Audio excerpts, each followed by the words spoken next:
The concern about debt in this country is mounting literally by the day as we have more and more government spending to try to get us out of the hole that we're in because of the deep recession. You say we have to continue that spending. We maybe need a second stimulus in order to prop up the economy, get people back to work, and then worry about the debt.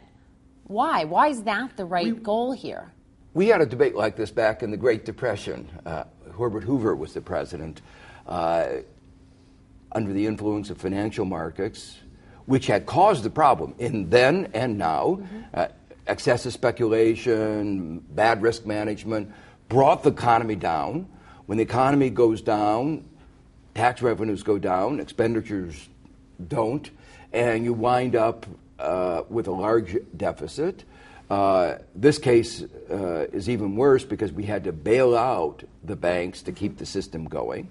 So, understandable why the deficit goes up. But back then, we had a debate, should we focus first on deficit reduction? And we know what happened. As you cut back expenditures, the economy goes down, tax revenues go down, you don't actually improve the fiscal position or don't improve it very much. We tried that experiment over and over again, actually, under the IMF tutelage in East Asia and Latin America, and in each of these cases, it was a disaster. So there's an alternative framework that we've known about for 75 years, which is the following. Stimulate the economy, let the economy grow, that gets more tax revenue, makes people better off. Over the long run, it's even better if you can direct your spending to investments that yield long-term economic benefits, that gives even more tax revenues. The financial markets were short-sighted in getting us into the crisis. We shouldn't be short-sighted now. We should be focusing on where the national debt will be, say, in 10 years, 15 years from now. If we take the money, allocate it to investments, our national debt will be lower, and our society will be better off by spending now. But deficit hawks vehemently disagree with you, and they say, where's the stimulus money going that is long-term in terms of growth? Are jobs being created just because they are, and they're short-term, and they're projects that will expire in 18 months, and then what?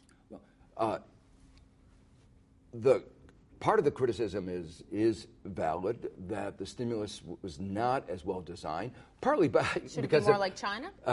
Yes, I mean, what they did is they created a national railroad system, a high-speed national railroad system that will be good for climate change, but will be transforming their economy in the way that the building of the national railroad system did in the United States. Enormous economic benefits. They managed their stimulus back in the last global crisis, East Asia crisis in 97, 98.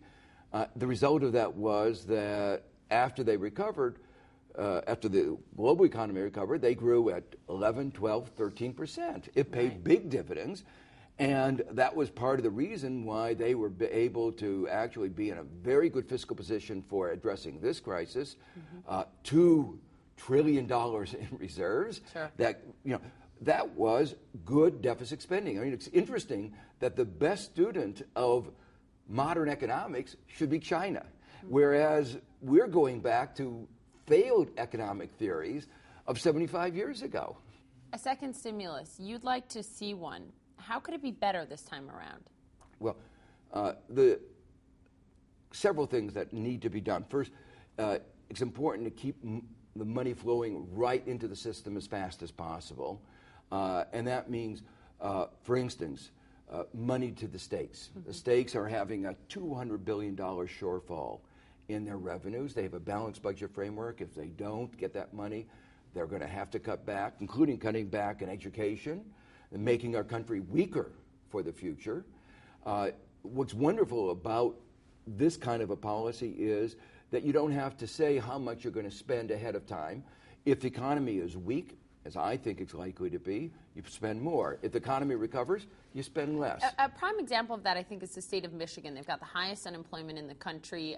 They've got one of the weakest school systems in the country. What they also have, and it appears that we're seeing more and more of stimulus money at work here, what they have is a stimulus projects that they can only get funding for if the city of Detroit or the state of Michigan puts up money first, and they can't do that. So you have a catch-22 here. Exactly. That's the kind of foolishly designed stimulus program.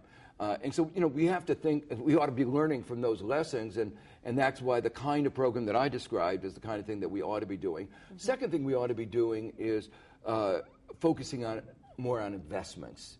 And not just on roads. I mean, to me, that's important. We underinvested in our infrastructure.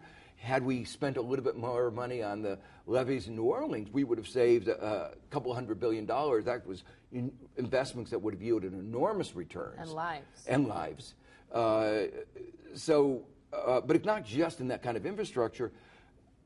Technology, the internet was a result of government investment.